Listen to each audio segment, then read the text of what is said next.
how far would a political leader actually go to protect secrecy? I mean, really, how far? It's a fundamental question, isn't it? Because if our sources tell us anything, it's that some people, especially among the global elite, will apparently move mountains. Yeah, manipulate legislative calendars, risk huge institutional embarrassment, all just to keep certain files under wraps. And we are definitely talking about the Jeffrey Epstein files here. The political firestorm around their release is just explosive. Absolutely. So this deep dive, it's not just about listing famous names, though we'll touch on that.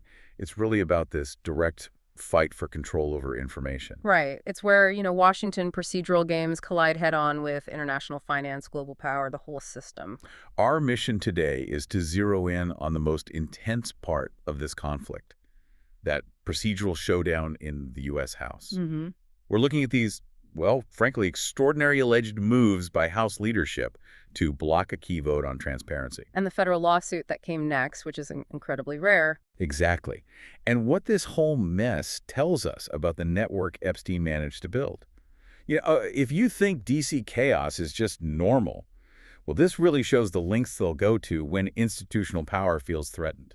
Okay, let's start with that procedural fight, because this is where political maneuvering kind of tipped over into a potential constitutional crisis. It all revolved around something called a discharge petition.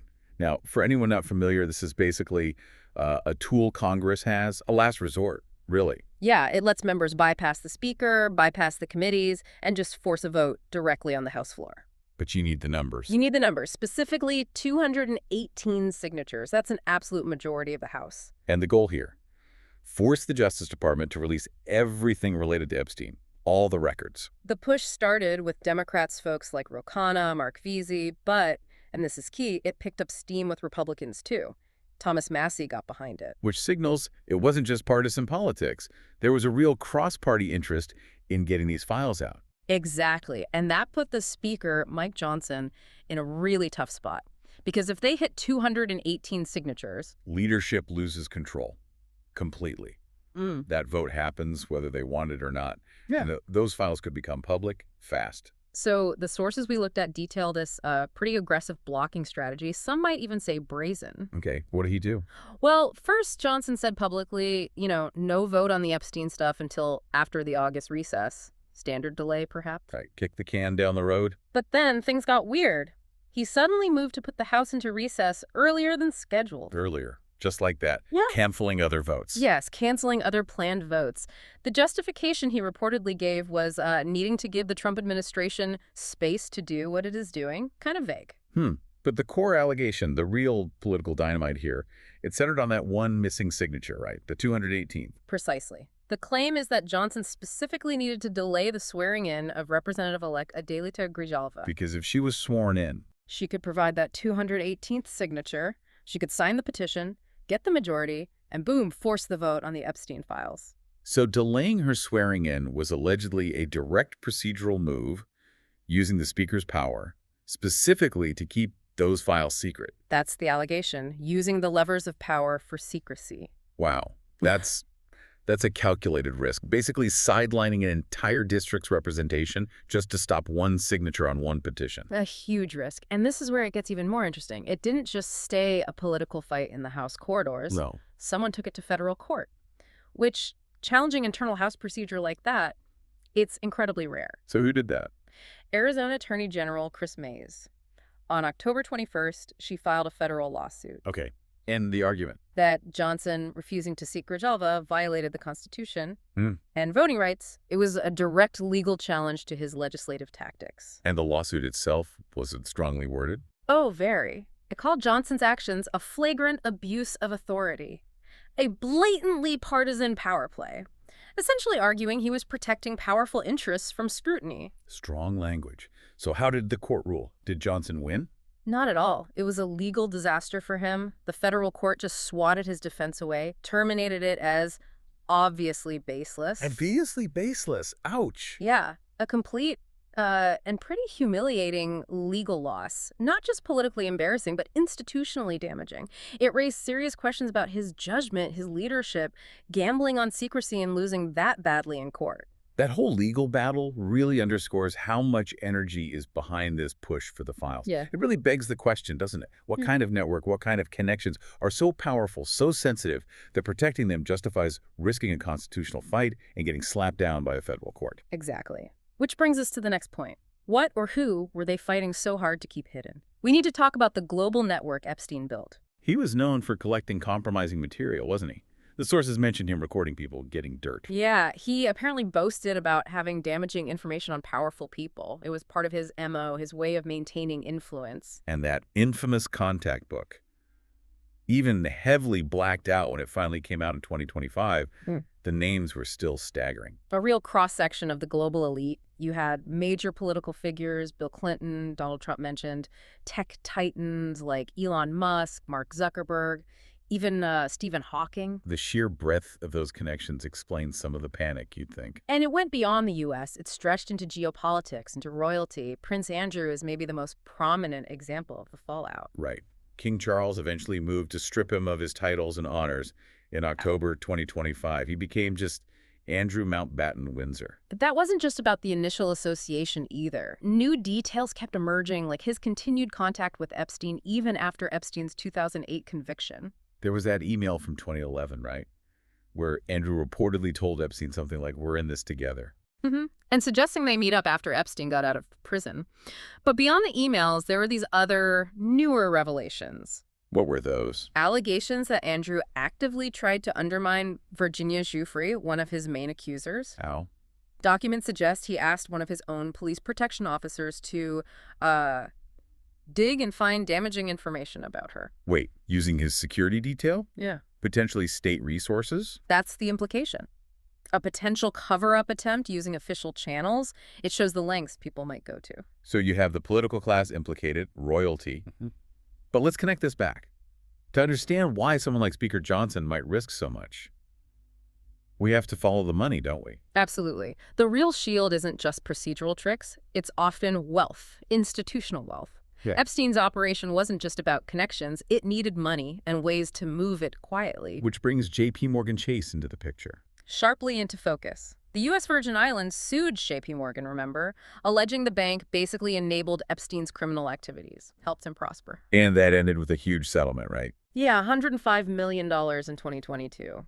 A massive sum. And the details of the bank's involvement. Well, sources confirm that just between 1999 and 2006, J.P. Morgan handled over $25 million in payments directly from Epstein's accounts, often going straight to Ghislaine Maxwell. $25 million. But the really damning part for the institution was the internal stuff, wasn't it?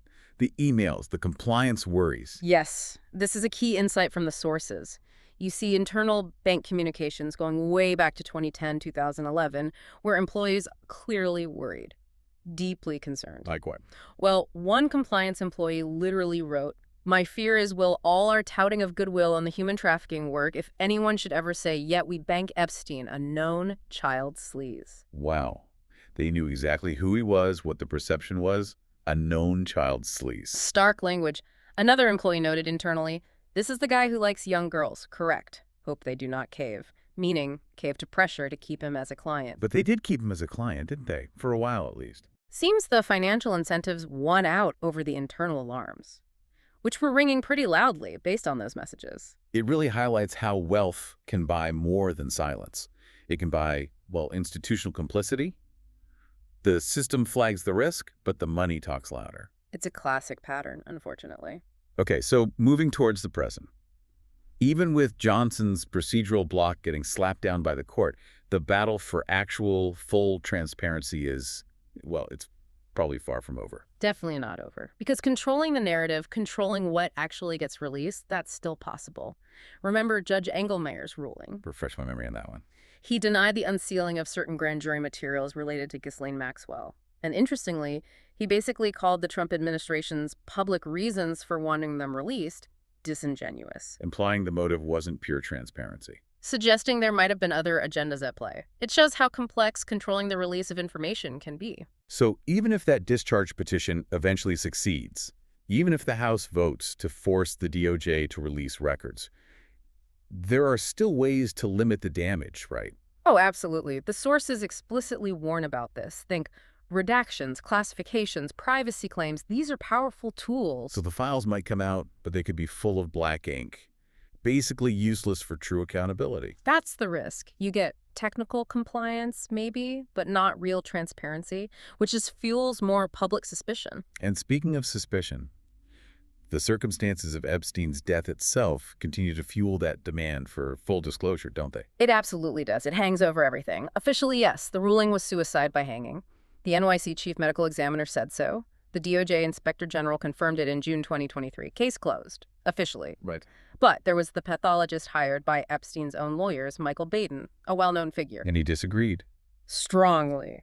He pointed to the specific injuries, 3 fractures in the neck bones, including the hyoid bone. And he said that's unusual for hanging. He argued those injuries were far more consistent with homicidal strangulation.